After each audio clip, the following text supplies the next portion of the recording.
welcome back to my channel. Today we're going to be doing my January budget recap. So I'm going to have linked down below and up in the cards for you guys the January budget that I shared.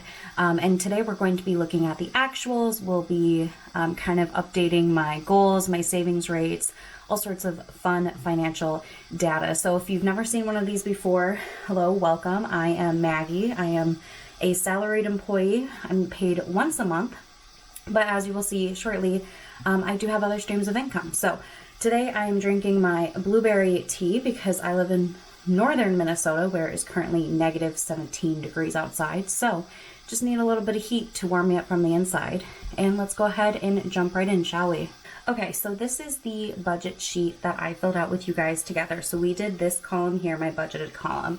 And what I've already done is I've filled out my actual column and my percentage column. I really find a lot of value, not only in comparing the budget to the actual, but a lot of value out of the percentage. It puts things into perspective for me.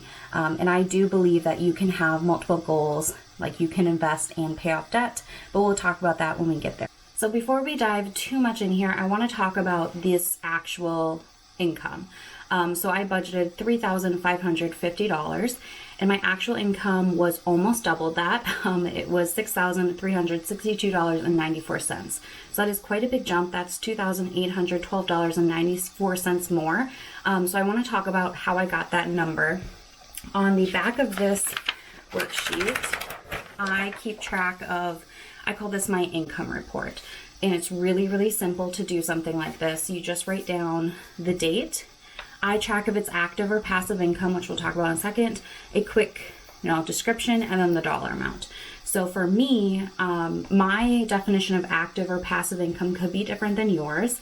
Active for me means that I had to exchange some sort of effort or time to get the money, whereas other things, I'm just getting it. So like my interest that I earned or dividends that I earn in my investment accounts, I'm not really doing anything special. I'm just getting that money.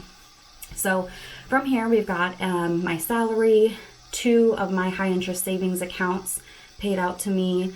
I did get a stimulus check at the very beginning. I think it cleared my check on the 3rd of January, but I saw it there on the 1st. So that's where I marked it. So obviously that is something not normal for income. It's just something that, happened, I qualified for. I've got my Discover cash back. I did get a paycheck from YouTube. So thank you for watching, for subscribing. If you've not subscribed, but you're enjoying this, consider it. But yeah, I did get my YouTube check through. I only get, 3 of these a year. I'm not making like a lot of money on YouTube. I have my dividends, interest, and then I also got a bonus from my company. I was not expecting this. I wouldn't say we had a bad year, but it was COVID and everybody kind of struggled financially. So this was a pleasant surprise. And I also have my boyfriend here. His name is Scott. I have the reimbursement. So I'm going to talk about that a little bit later on, but basically he pays me back for different things that I bought throughout the month. And then I also have my Capital One card cash back. So in total, $6,362.94. The total passive was $2,662.72, which is 41.85% of my total income this month. And my active was $3,700.22, which was 58.15% of my total income. So pretty exciting there, but that is how I got this number that you're seeing in this actual column. So, just really briefly talking about each of the sections here. I've got 4 sections. This first one is expenses. These are like my fixed expenses, living costs. My insurance actually came through a few cents higher, 27 cents higher, so I did need to adjust that. I took this from my incidental fund down here. This incidental fund is my something came up fund, and then I did have just a 4-cent overage and something else that I needed to dig into. My groceries are higher. I budgeted $100 a week. I pay myself out on Friday, so there were 5 Fridays in January. I actually came in at $679.16, which is over by $179.16. Now this is a number that I split with my boyfriend. So what we do is we both will go to a grocery store. We also include, if we go to a liquor store and get some wine or something, that includes into this total, but we keep all the receipts and I keep track of them, and then at the end of the month we figure out who owes each other what. So, you know, a good chunk of this is actually from him. So I could say my budget was under, but I'm recognizing the money he paid me in here too. So I just had to do that way for math, but I feel okay with that number. Gas, I budgeted $50. I only needed $33.24, so that's a nice little savings there. And then for spending, I budgeted, again, $100 a week, and then super over $1,102.17. About 450 of this was, I placed an order for some wall art for the home. I will try to put in a little clip here. It's butterflies and moths, super great. We bought them off of this Etsy seller. I'm so impressed with them. But anyway, I bought them and then my boyfriend paid me back for it. So that was like 450 here, but again, it flushed out with what he paid me. So in the end, it is what it is. I'm okay with it. So overall, I'm above here. Looking at this percentages here, you know, I hear people talk about pinching or getting rid of subscriptions, and I do understand that that can make a difference. But for me, Netflix and Spotify wasn't even a full percentage of my income this month. It was 0.39%. You know, so I think it is important to keep track of this percentage to figure out where is it best to cut costs and where can I have a bigger change if I am cutting costs. For me, you know, housing, my spending on groceries and my spending money, that's where I can cut down and see a bigger difference than if I were to cut out Netflix and Spotify. Like, that's nothing to me. Anyway, moving into funds here. Basically, if there's a check mark, it was on track. So most of these were on track. My annual, I ended up putting more money into from the extra, from my YouTube. When you get paid off of YouTube for AdSense, there's no taxes taken out. So I do put a certain amount away every time into this annual fund here to make sure that when I need to pay my taxes, I have money there. So that happened. And then I have my incidental that, again, just a few cents came out of, which is fine. That's why I have it there. And then my vacation, I actually, now that it's February, I went down to the city for about a week. Normally I'm up at our lake place because we're both working from home. But anyway, I wanted to put a little bit more in here for that, and we'll talk about how that city trip all flushed out in February's recap. But anyway, and then just a little bit of interest earned here in my emergency fund, which is great, 82 cents. So I was above my total funds, but this is something that I'm happy to be above because I'm trying to save more money. I would like these numbers to increase, not decrease. Down here, I've got my investing, pretty much everything above except for Acorns. I actually closed out my Acorns account. So this $1 that I budgeted was just in case if I had one more monthly service fee, which I ended up not needing to pay. So I got that $1 back and, you know, shuffled it around here, but everything else is above. And then for my debt, so I have 4 total credit cards. These 2 are paid off, my Discover and Amex, and I did not put on any balance there, so the check marks make me happy. My Citi card, I actually ended up paying my minimum payment early in December. I didn't realize I did that, so I didn't need to make a minimum payment. So I took this as an opportunity. This Citi card is at 0% interest through the end of the year. So I am focusing on this Capital One card because it does have interest. It's like 25 or 26%, something outrageous. So I'd rather take this $44 and throw it here. Pretty much anything extra I'm putting towards this credit card to get it knocked out, which I'm super excited about. So I ended up being able to make a payment of $2,054.29. So I'm super pleased with that. Going into the month, let me look up my numbers here. So going into the month, my balance for my Capital One card was $2,539.60. I did have interest accrue, but I was able to put so much extra money towards this. Obviously, this was the priority. So my balance is down to $373.91, which I am thrilled about. I definitely think I can pay that off in the month of February. So hopefully that happens, but I ended up putting 32.29% of my total income towards my debt, which I'm very pleased with. But obviously here I did still invest, and I invested like 1.5%. But to me, it's better to just put a little bit away towards those goals of retirement or just general investing so that it has time to grow, because, you know, this This one here, I put $10 into Betterment, but I made $1.82 this month. Like, that's great. And that's only going to happen if you put money in there. So that is not like the Dave Ramsey way, but it's what I believe in. So this is the budget and the actual percentages. I hope you guys enjoyed that. If you have any questions, leave them down below for me. So yeah, we're going to move into my next worksheet that I kind of write out. And this is my just overview sheet. So up at the top, I've got my total income, $6,360.94. My percent passive, which is what we talked about on the back here with my income report, 41.85%, and active is 58.15%. And I drew this like really cheesy pie chart there. And then I also took the percentages from the different categories here. So my expenses, funds, investing, and debt, and drew them onto another pie chart on this one with those percentages. That's something I would like to have just like as I file these away. This is the first sheet. It's kind of my overview one-stop shop. So this is just nice to kind of visually see and have those percentages written out. I would love to compare these at the end of the year, see like what my average is and all that fun stuff. So we're gonna skip past the savings rate. We're gonna do that in a moment. Like I said, I was able to pay off a good amount of debt. So my total debt closing out of January is $3,209.91. Only $373.91 are from that Capital One. The rest is on my Citi card, which is a 0% card. So I feel pretty good about that, and I'm hoping to pay off this one in February and be done with interest. My emergency fund is also a work in progress. What I have, I'm pretty comfortable with. So I am 31.10% to being fully funded. Emergency fund is something that I don't really talk about the dollar amount because my expenses and what I would need in an emergency are going to be different than yours, just because we have different lives, we live in different places, and our cost of living is different. So I share that percentage also for security reasons. But yeah, 31.10%. I put $50 a month towards my emergency fund. Again, just slowly letting it build, but you know, I don't expect that percentage to really jump higher. Once I pay off debt, my focus is going to shift here a little bit more. My net worth, I also don't usually share my actual net worth, but I do share the increase or decrease.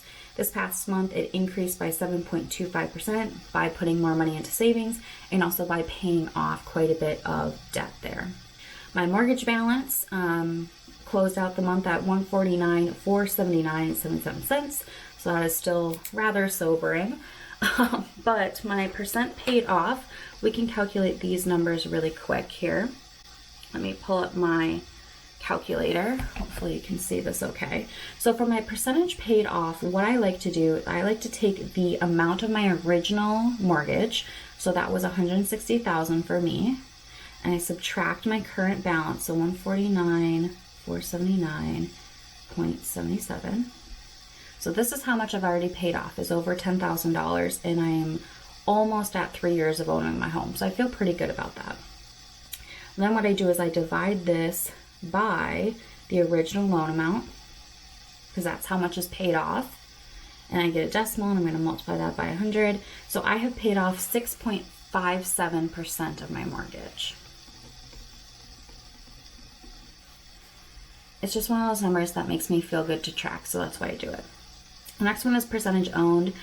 This one, I take the actual purchase price of my home, though my home value, according to Zillow, has gone up. Of course, you don't really know that until you sell your house.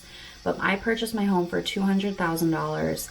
I did have that 20% down. So when I take $200,000 minus my mortgage balance, which is $149,479.77, this is how much equity I have in my home. So $50,520.23. So that would mean if I were to sell my house for exactly $200,000, that's how much money I would be able to get out of it. Of course, I'd have to pay like fees and the realtor, but that's how much equity I have. So then I divide this by that purchasing price, $200,000, to get my percentage, and I have 25.26%. So I call that my percent owned. Maybe there's like a better terminology for it, but that's what I like to call it, and I like to track it because now I'm like, okay, I own a quarter of my house. Yay! Yeah. So let's flip the page before I go into kind of my reflections that I wrote down here at the bottom. So on the back here, I've got my sinking funds and my savings rate that we're going to calculate. So quickly for my funds, these are my ending balances. I don't share every fund with you guys, but these are like the sinking funds that I use most frequently. So annuals at $514.77. I did have to use it this month. I use the Sweat app, the Kayla Cine Sweat app on my phone for workouts. So I do pay for that annually because it's just cheaper to do it that way instead of monthly. I've been using it for a couple of years and really enjoy it. So that came out this month. Miko is my kitty cat. He has $145.03. I did buy him food and litter this past month, so that came out of his fund there. Incidental, that is my cushion fund, my something came up fund, $62.84. I did have to go to the doctor in January, so I had to pay a copay and I had to pick up an antibiotic prescription. So both of those things were unplanned purchases. Yeah, I mean, it just came up, right? I had to go to the doctor, so I pulled it from my incidental fund there. Beauty is my own category here, $72.15. I do have a separate series I'm doing on my channel about a low by year for specifically beauty and clothing categories. So I will link my low by year intro and first month update if you're interested in hearing about that. I did pick up a concealer and also made an Ulta order, but that is my current balance. Gifts, $100.03. I did not have to purchase any gifts this month, so that just built. Home, $30. I did buy a heating pad. I was having some back pain, so that's really nice. And now that it's so cold here in northern Minnesota, I'm really enjoying having that to kind of cuddle up with. And then lastly, I have the vacation fund, $473.27. Didn't use it in January, but I did use some in February, so you have to come back next month to see what that came out to. Down here is my savings rate. So I calculate this every single month. I'm going to just kind of talk through how I calculate it. There are a variety of ways you can do this. And I'm just going to kind of give you my methodologies here. So I calculate two numbers. One includes my mortgage principal and one does not. I do not include debt principal because that is not my own money. The mortgage principal is arguably my money because it's my equity, though I kind of sit on the fence about that. So that's why I calculate both. I calculate with my mortgage principal and without. So the first thing I have my formulas here. And we're going to do the math at the bottom together here. So let me just get a little bit higher up here on the screen. Okay, so the first thing I calculate is my funds. So how much do I have in the bank basically from when I closed out in January minus last month. So I just take all of the balances that I'm calculating and I take January's end of month minus December's end of month, and this month I had a difference of positive $259.84. So that means I added $259.84 and I actually held on to it. I don't like to just take my budget and say, oh, well, I said I was going to put $100 here, here, and here, because I actually spent some of that money. So I just like to calculate how much did I actually hold on to, how much did I actually save. And so this month was $259.84. So that is A. So we're going to write this out as we go. So $259.84, and we'll do that over here, $259.84 plus, because this is our letter A, my formulas. Letter B is investing. So I have the three different investing, accounts that I have, and I have two columns. The first one is my contribution, so how much I put in. And the second is my earnings. So how much I either got in dividends or interest from this month. So I put in $95.25. And then I earned, I don't even know what that total is, but my total is $97.29. So I like to add that in. So $97.29. And then lastly, we have my mortgage principal. So I just look at my mortgage statement to see how much, I actually paid towards only the principal. And let's see here, this one here on my sheet, I am calculating principal, so I'm going to add in that $331.31 here, but not over here because that is the difference. So I'm going to add up these totals here. So let's do that together. We've got $259.84 plus $97.29. So this is going to equal $357.13. Though over here I have to add in that 331. So 331.31, and that equals 688.44. So then what I'm going to do is I'm going to take that number and divide it by my total income, which I already wrote down here. So I'm going to take 688.44 and divide it by $6,362.94. And I'll do the same thing over here. So we've got 357.13 divided by 6,362.94. So let's do those. We'll start over here. 688.44 divided by 6,362.94. And I'm going to multiply by 100 because this is a decimal and I want a percentage. So that's going to give me 10 point, I'm going to round up, 82% here. And then on this side, this is going to be lower, but that's okay. 357.13 divided by 6,362.94. Multiply by 100, 5.61%. So I'm going to put this on my cover sheet here. So we have, let's see here, with mortgage was 10.82% and without mortgage was 5.61%. Okay, so this is pretty well filled out. There is 2 more things left in this video I'd like to do. One is to update my mortgage tracking, and one is to talk about the reflection. So I think I'm going to do the mortgage tracking here really quick, but I forgot my highlighter, so let me go get it super quick, and then we will highlight and mark up where I'm at. Okay, so this that I'm showing you right here is called an amortization schedule.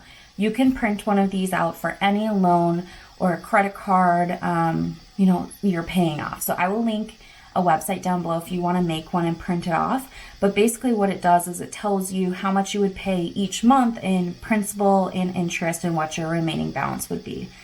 I have been, since I owned my house, which is almost 3 years ago, been making one extra mortgage payment a year. So what I did is I took how much a mortgage payment was, which for me was like $750, divided it by 12 months so that it didn't feel so like big. And so then I pay an extra $62.69 a month on top of my mortgage payment to make sure I'm making one extra payment a year.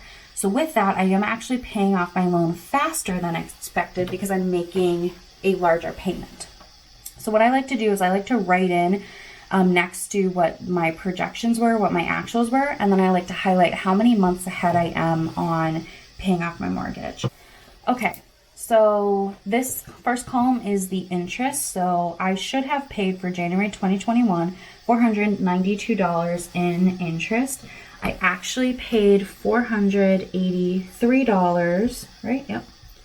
And 76 cents. So that's almost $10 less, which I'm super pleased with. My principal was supposed to be $260, but I actually paid $331.31. So of course that means that, you know, that's a good chunk additional there. And so my balance was projected to be $152.67, but I'm actually at the $149,479.77. So then what I like to do, and this is why I had to get my highlighter, which if you can't really tell here, this is in red, orange, and yellow. Each calendar year, I like to pick a different color, so I'm going in rainbow order. So now that we're in 2021, I'm using my green highlighter. And what I'm going to do, I have my next page here, is I'm going to take that number, so the $149,479, and look to see where I can cross off. How far in advance am I? So $149,479 is definitely lower than $149,685. So let's highlight this one off. And then $149,479 is not quite lower than $149,416. So I will wait to cross this off until I actually surpass it. But this is how I keep track of it. And then what I can do, and it's kind of hard because I'm working on 2 different pages now, but I can count now how many months ahead I am. So I'm 1, 2, 3, 4, 5, 6, 7, 8, 9 months ahead just by making that extra payment. So if you have ever considered, paying extra on, and this will work for any loan, you could do this for a car loan, whatever, but having this tracked is so helpful. And it's really exciting to start crossing off, like getting to the next page is a big deal for me anyway. So that is the mortgage tracking. Now, the last thing I wanted to talk about are some of the pros and cons of this month. I have a few bullets listed out here. Pros, I received a lot of extra income. We talked about that. I had a stimulus check, I had a bonus. I had a lot of extra money come my way that I was able to put towards goals, which was awesome. It was really nice to hit the year running, I guess you could say. I also was able to reset my funds and balancing. So I kind of, at the beginning of the year, when we flipped the calendar from 20 to 21, I looked at my balances and figured out, are any of these too high?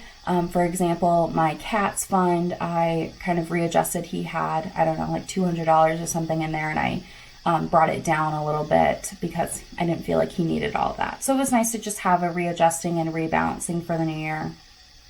And the last one is I redefined with my boyfriend. We had a pretty good conversation of what we're considering shared cost and how we're going to track that. So I kind of spoke about that with groceries. And also, like if I go to the liquor store and we get a few bottles of wine for at home to share over the next month or so, that's something that we will split costs of, but also like cleaning supplies, laundry detergent, things like that, because we are living together. With COVID, we're both still working from home, or I'm sure we'll be working from home for most of this year. So it just made sense to make sure that we're aligning with that. So usually I do most of the shopping for the household. And so I usually get money from him at the end of the month when we kind of balance out.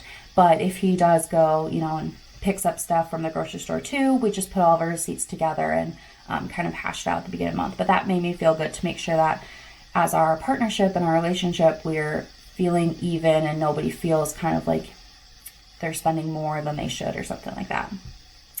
Negative, lots of extra spending. Like I said, we did purchase some artwork for the home, which I'm really pleased with. It was well done, but yeah, we did that. Also in Minnesota, the restaurants reopened about halfway through January. So we went out to eat way more than we did in December or November because everything was shut down then. So that had a big impact, but we were excited. We wanted to support our small town and, no regrets there. So that is going to be it for my January recap of my finances. I hope you guys enjoyed it. I know this is kind of long.